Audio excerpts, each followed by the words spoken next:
அன்பு உறவுகளுக்கு வணக்கம்.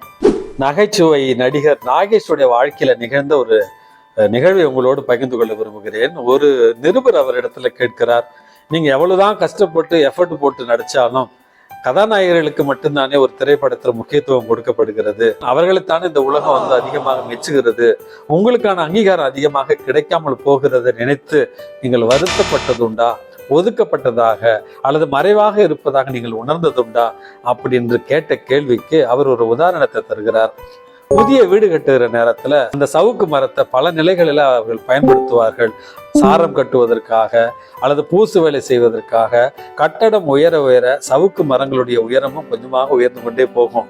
ஆனா கட்டடத்துடைய வேலை முடிய முடிய சவுக்கு மரங்கள் ஒன்றன் பின் ஒன்றாக அழிக்கப்பட்டு அந்த வீடு கிரகப்பிரவேசம் நடக்கிற நேரத்துல சவுக்கு மரங்கள் எங்கேயாவது ஒரு ஓரத்துல மூடி வைக்கப்படும். ஆனால் இந்த வீடு கட்டுற ப்ராசஸ்ல எந்த நிலையிலுமே இருக்காத வாழை மரங்களை தான் வீட்டு முகப்புல கட்டுவாங்க. ஆனால் உண்மை என்னவென்றால் அந்த கிரக பிரவேசத்திற்கு மங்களகரமாக வாழை மரங்கள் முதல் வரிசையில வீட்டிற்கு முற்றத்துல இருந்தாலும் அந்த வாழை மரங்களுடைய வாழ்க்கை 3 நாள் தான்.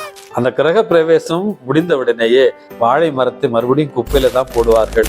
ஆனால் மறைவாக வைக்கப்பட்டிருக்கிற சவுக்கு மரங்களோ மறுபடியும் ஒன்றாக சேர்க்கப்பட்டு புதிய கட்டடத்தை கட்டுவதற்காக வேறொரு இடத்திற்கு அவைகள் சென்று கொண்டிருக்கும் அப்படின்னு சொல்லி, நான் வாழை மரம் அல்ல சவுக்கு மரம் அப்படின்னு சொன்னாராம். நம்முடைய வாழ்க்கையில கூட மறைவாக இருக்கிறோம் என்றோ அல்லது தாழ்வாக நடத்தப்படுகிறோம் என்றோ கண்டுகொள்ளப்படாமல் இருக்கிறோம் என்றோ நினைப்பவர்களுக்கு இதுதான் அழகான வாழ்க்கை பாடம்.